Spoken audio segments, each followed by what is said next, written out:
अस्सलाम वालेकुम viewers, welcome back to my channel.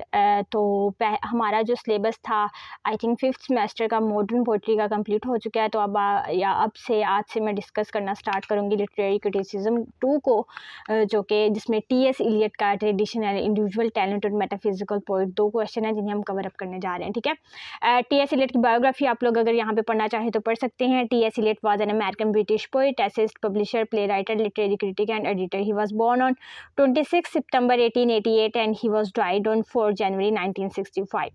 And T.S. Eliot studied at Harvard University where he earned both undergraduate and master degree. After completing education, Eliot moved to England. In 1915, Eliot married with XYZ but eventually ended with separation. इतना ही बस लिख दें, काफ़ी है। ठीक है, उसके बाद आप लोग आ जाइएगा नीचे T S. Eliot as a critic. ये क्वेश्चन इंपॉर्टेंट है, अगर आप लोग लिखना चाहें तो लिख सकते हैं, बट मैं इसको यहाँ पे नहीं पढ़ रही, मैं इसको स्किप कर रही हूँ वरना हमारी वीडियो लॉन्ग हो जाएगी। इट्स ओके, पढ़ देती हूँ। T S. Eliot is one of the notable literary poetic critic. Philip Sidney, Wordsworth, Johnson and Arnold, they were all critics. Eliot is one of the greatest of literary critic of England. His 500 essays published from time to time. George Weston says Eliot made English criticism looks different, though not in a simple sense. His criticism has been revolutionary. He has turned the critical tradition of the whole world upside down. John Harvard said, I can't think of the critic who has been widely read and discussed in his own lifetime, and not only in English but in almost every language except Russian. T.S. Eliot criticism offer both a reaction and reassessment. Through his practical literary criticism, Eliot became great literary name of the past centuries. अच्छा, बाकी ये question थोड़ा सा आप पढ़ लें, थोड़ा सा रह गया तो आप लोग पॉज करके इसको पढ़ सकते हैं। आई होप कि आपको समझ लग जाएगी। उसके बाद ट्रेडिशन एंड इंडिविजुअल टैलेंट ऐसे को मैंने बहुत अच्छा कवर किया है, बहुत अच्छे मैंने इसके नोट्स बनाए हुए हैं। अगर आप लोग इसे A to Z कॉपी कर लेते हैं तो आपका A ग्रेड जो है वो पक्का है, इस सब्जेक्ट में तो पक्का है, क्योंकि मेरा भी A ग्रेड आया था और आई होप कि आपका भी A ग्रेड ही आएगा अगर आप लोग सेम टू सेम ऐसे इसको कॉपी करते हैं। और इसके बहुत ज़्यादा आगे लेक्चर्स आने वाले हैं जिन्हें मैंने कवर किया हुआ है, इंशाल्लाह वो भी मैं आप लोगों के साथ शेयर कर दूँगी ताकि आप लोगों के लिए आसानी हो। Tradition and Individual Talent is a 1919 is an essay written by the poet and literary critic T.S. Eliot. T.S. Eliot was an English poet, essayist, publisher, playwright, literary critic and editor.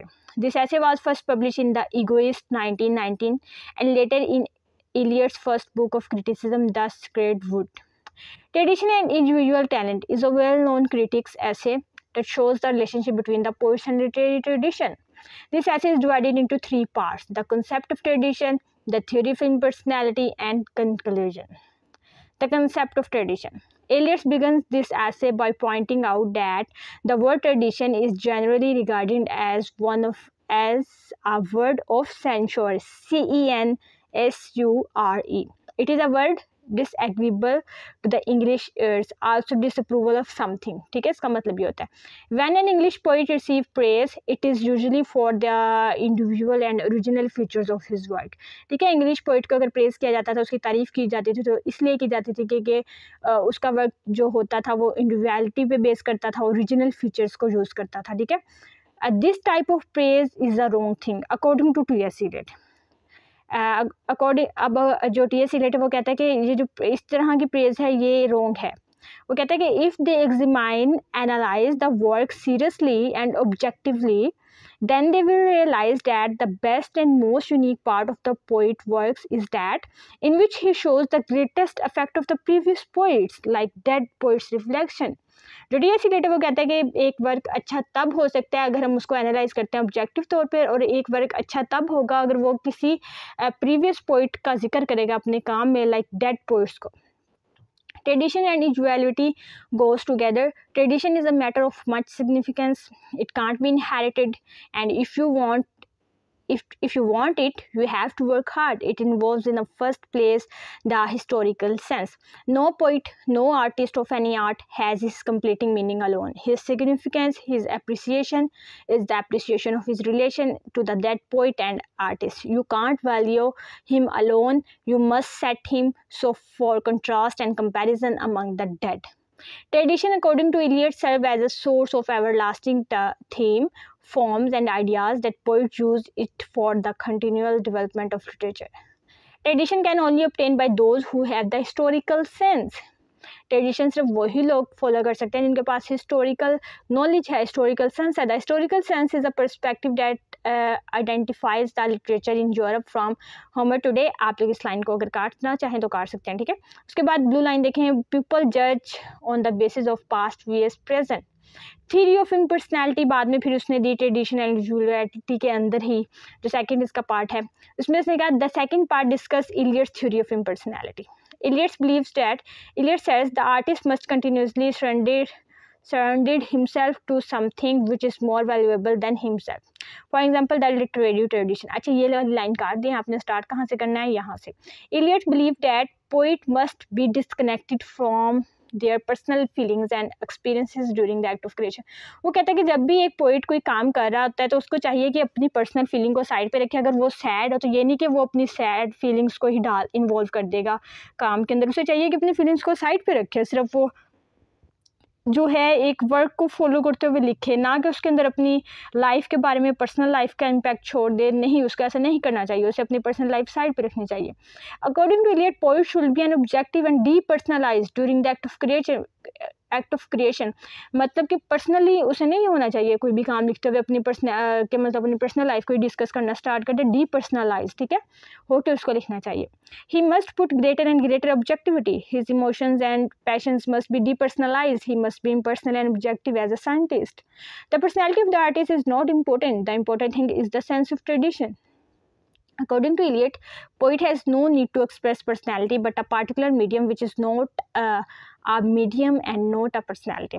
In the second part of the theory of impersonality, he compares the mind of the poet to the catalyst and the process of poetic creation in the process of the chemical reaction.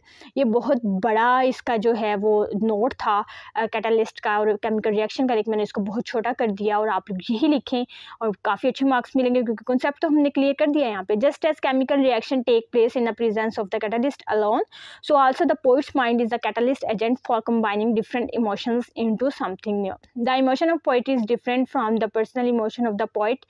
His personal emotion may be simple, but the emotion of his poetry may be complex. A good poet is one who make emotional poetry but not under his own emotion. एक अच्छा poet वही होता है जो एक emotional poetry बनाए, लेकिन नहीं अंडर अपने इमोशंस में ना बनाए, अपनी लाइफ को ना मद्देनजर रखे, बल्कि एक इमोशनल पोइट्री ऐसी बनाए जो उसके इमोशन से दूर हो। Eliot also rejects Wordsworth's theory in which he said poetry is a spontaneous overflow of powerful feeling. He said in the process of poetic composition there is neither emotion nor recollection. The poetic process is the passive concentration of experience which resulting in a new thing which is neither conscious and deliberate.